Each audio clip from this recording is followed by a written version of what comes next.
Hello friends, তো দেখো আমি আজকে যাচ্ছি একটা রাইস সেরিমনি পার্টিতে। তো তার জন্য দেখো চুলটা আগে বেঁধে নিয়েছি, আর এখন দেখো লাগিয়ে নিচ্ছি পন্ডসের ময়শ্চারাইজারটা। তো ময়শ্চারাইজারটা ভালো করে লাগানোর পর এখন আমি দেখো প্রাইমার হিসাবে এই অ্যালোভেরা জেলটা ইউজ করি। তো এই অ্যালোভেরা জেলটা ভালো করে মুখে মেখে নিলাম, আর এদিকে গলায় একটু মেখে নিচ্ছি। মেখে নেওয়ার পর এই যে এখন দিচ্ছি লোটাসের এই ফাউন্ডেশনটা। আমি খুব ভালো লাগে আমার, আমি এটা ইউজ করি।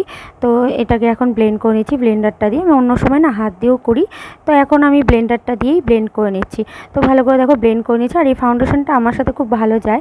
আর এখন দেখো সুইস বিউটির একটা কনসিলার, সেটাও লাগিয়ে নিচ্ছি, কারণ আমার চোখের নিচে পুরো ডার্ক সার্কেল। কারণ ছোটো বাচ্চা থাকলে জানো ঘুম ঠিকঠাক হয় না, তাছাড়াও আমার একটুতেই চোখের নিচে ডার্ক সার্কেল পড়ে, সেই জন্য দেখো আমি একটু কনসিলার দিয়ে ওগুলোকে একটু ঢাকার চেষ্টা করছি।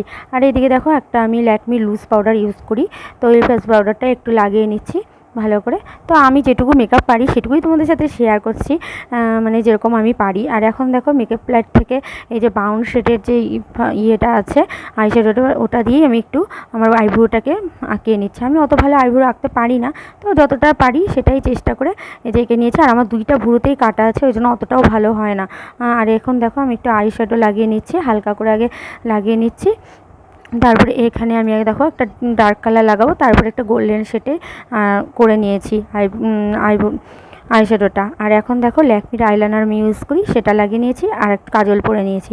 আর এদিকে একটু ব্লাশার না লাগালে তো হয় না, একটু লাল লাল গাল হলে দেখতেও ভালো লাগে, তো একটু ব্লাশার লাগিয়ে নিলাম। এবার একটু হাইলাইটার লাগিয়ে নেব। হাইলাইটারটা লাগিয়ে নেওয়ার পর তো পুরোপুরি মেকআপটা আমার এমনি কমপ্লিটই হয়ে গেছে। এখন শুধু টিপ পরবো আর লিপস্টিকটাই বাকি। তো দেখো টিপটা না পরলে আমাকে অসম্পূর্ণ লাগে, টিপটা খুব ভালোবাসি। আর পরা হয়ে গেছে, দেখতেই পাচ্ছ। আর দেখো এদিকে আমি লিপস্টিকটাও পরে নিয়েছিলাম, কারণ টাইম খুব কম ছিল, আর ফুলটাও লাগিয়ে নিয়েছি, আর শাড়িটাও পরে নিয়েছি। এখন আস্তে আস্তে গয়নাগুলো পরে নিচ্ছি। আমি একা একা না গয়নাগুলো ঠিকঠাক পরতে পারি না, তো ভাই আমাকে একটু হেল্প করে দেয়। মানতাসাটা তো আমি নিজে পরতেই পারি না। আর এই যে এদিকে দেখো কানবালা পরলাম, একটু সোনা না পরলে হয়ও না অকেশানে, কিছু কিছু অকেশানে না একটু সোনা না পরলে হয় না। তো এই জন্য দেখো পাশ আংটিটা পরে নিলাম, দুই হাতেই আংটি পরে নিয়েছি।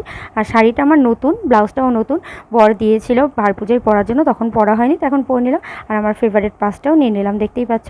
এবার ফুল লুকটা তোমরা দেখো কেমন লাগছে, তো জানিও আমার মেকআপটা তোমাদের কেমন লাগলো আর আমাকে কেমন লাগছে।